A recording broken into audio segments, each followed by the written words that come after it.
The observable world.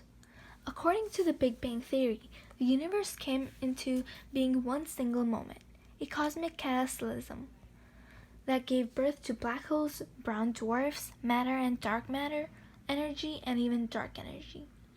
It gave birth to galaxies and stars, and moons and suns and planets and oceans. It's a hard concept to hold on to. The idea that there was a time before us, a time before time. In the beginning, there was nothing, and then there was everything. This time, Ollie smiles. He will not stop smiling. He gives me every variation of smile that there is, and I have to kiss his smiling lips. One kiss leads to 10 until our kissing is interrupted by the sound of Ollie's stomach growling. I break our kiss. I guess we should eat something. Besides you. He kisses my bottom lip and then bites it gently. You are delicious, but inedible. I sit up, holding the blanket to my chest. I'm not quite ready to be naked again just by our intimacy. Unlike me, Ollie's not feeling at all shy. He's out of bed in a single movement and moves around the room completely naked. I lean back against the headboard and simply watch him move. All grace and light. No dark angel of death now. Everything's different and the same. I'm still Maddie, Ollie's still Ollie, but we're both more somehow. I know him in a new way, and I feel known too. The restaurant sits right on the beach, and our table faces the ocean. It's late, 9 p.m., so we can't really see the blue of the water, just the white caps of the waves as they crash against the beach. We hear it just beneath the music and chatter all around us. Think they have the humu on the menu, Ollie teases. He jokes that he wants to eat all the fish that we saw while snorkeling. I'm going to guess that they don't serve the state fish, I say. We're both starving from the activity all of the day, so we order every appetizer on the menu.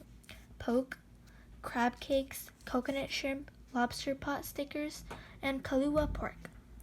We don't stop touching for the entire meal. We touch in between bites of food and sips of pineapple juice. He touches the side of my neck, my cheek, my lips. I touch his fingers, his forearms, his chest. Now that we've touched so intimately, we can't stop. We move the chairs so that we're sitting right next to each other. He holds my hand in his lap or I hold his in mine. We look at each other and laugh for no reason. Or not for no reason, but because the world just seems extraordinary. For us to have met, to have fallen in love, to get to be together, is beyond anything either of us had even thought possible. Ollie orders us a second helping of lobster pot stickers.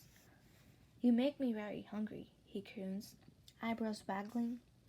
He touches my cheek and I blush into his hands. We eat this plate more slowly. It's our last. Because if we just sit here, if we don't acknowledge that time is passing, then this too-perfect day won't have to end. As we leave, the waitress tells us to come back and visit again soon, and Ollie promises that we will. We head from the lights of the restaurant toward the darkened beach. Above, the clouds have hidden the moon. We slip off our sandals, walk close to the water's edge, and sink our toes into the cooling sand. Nighttime waves crash mightier and louder than daytime ones. The farther we walk, the fewer people we see, until it begins to feel as though we've left civilization behind. Ollie steers us to dry sand, and we find a place to sit. He takes my hand and kisses the palm. My dad apologized to us after he hit her the first time. He pushes the sentence out on a single breath. It takes me a second to realize what he's talking about. He was crying. The night is so dark that I feel rather than see him shake his head. They sat us down together, and he said he was sorry. He said it would never happen again. I remember Kara being so angry she wouldn't even look at him. She knew he was a liar, but I believed him. My mom did too. She told us to forget all about it. She said your father has been through a lot. She said that she forgave him and that we should too. He gives my hand back. He didn't hit her again for another year. He drank too much. He yelled at her. He yelled at all of us, but he didn't hit her again for a long time. I hold my breath for a moment and ask the question I've been wanting to ask. Why doesn't she leave him? He snorts and his tone turns hard.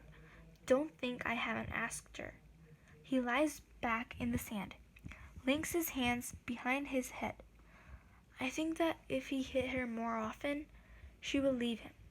If he were just a little more of a bastard, maybe we could finally go. But he's always sorry, and she always believes him. I put my hand on his stomach, needing the contact. I think maybe he needs it too. But then he sits up, pulls his knees into his chest, and rests his elbow on them. His body forms a cage that I can't let go. What does she say when you ask her? Nothing. She won't talk about it anymore. She used to say that we'd understand that we're older and in our own relationships. I'm surprised by the anger in his voice. I never guessed that he was angry at his mother. His father, yes, but not her. He snorts again. She says love makes people crazy. Do you believe that? Yes, no, maybe. You're not supposed to use all the answers, I say. He smiles in the dark. Yes, I believe it. Why? I'm all the way here in Hawaii with you. It's not easy for me to leave them alone with him.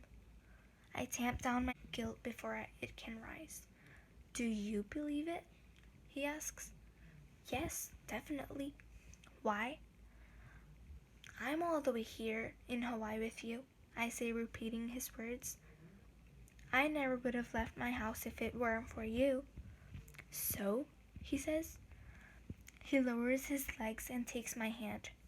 What do we do now? I don't know the answer to his question. The only thing I know for sure is that being here with Ollie, being able to love him and be loved by him, is everything. You should leave them, I say. It's not safe for you there. I say it because he doesn't know it. He's trapped by the same memory of love of better times that his mother is, and it isn't enough. I rest my head on his shoulder, and we both watch the near dark ocean together. We watch the way the water pulls back and turns over and beats against the sand, trying to wear the earth away.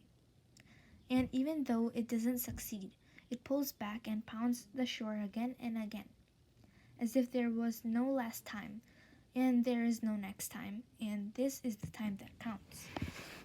The end. Someone has put me in a hot oven and locked the door. Someone has doused me in kerosene and lit a match. I come awake slowly with my body on fire, consumed in flames. The sheets are cold and damp. I'm drowning in sweat. What's happening to me? It takes a moment before I realize that there were many, many things gone wrong. I'm shivering. I'm more than shivering. I'm shaking uncontrollably and my head hurts. My brain is being squeezed in a vice. Pain radiates out and crashes into nerves behind my eyes. My body is a fresh bruise. Even my skin hurts. At first I think I must be dreaming, but my dreams are never this lucid. I try to sit up, to pull my blankets closer, but I can't. Ollie is still asleep and lying on top of them. But pain buries itself deep into my bones. The wires around my brain tightens, and now there's an ice pick stabbing indiscriminately at my soft flesh. I try to cry out, but my throat is raw, as if I'd been screaming for days and days. I'm sick. I'm more than sick. I'm dying. Oh God, Ollie. This is going to break his heart. He awakes as soon as I think it. Mad? He asks in the dark. He turns on the bedside lamp, and my eyes burn. I squeeze them shut and try to turn away. I don't want him to see me like this, but it's too late. I watch his face go from confusion to recognition to disbelief, then terror.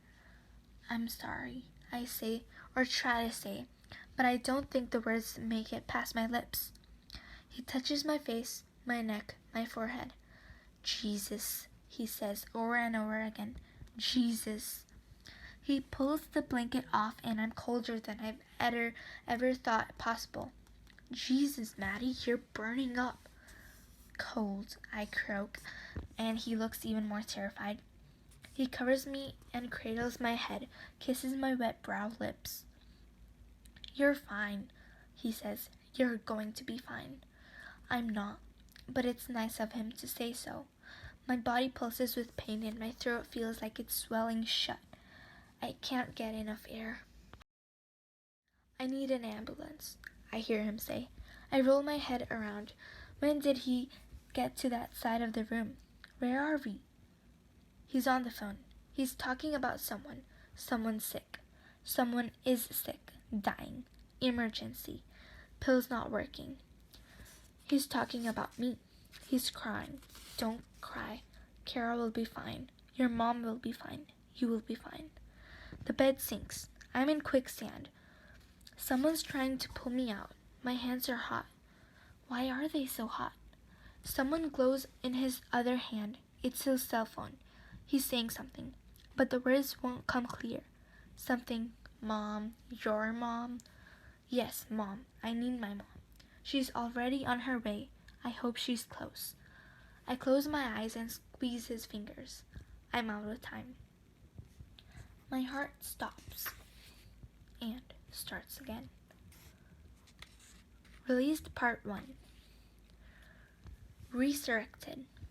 I don't remember much, just a jumbled mix of images, the ambulance, being stabbed in the leg once, then twice, adrenaline shots to restart my heart, sirens wailing from far away and then too close, a TV flickering blue and white high in the corner of the room, machines bleeping and blinking all day and all night, keeping vigil.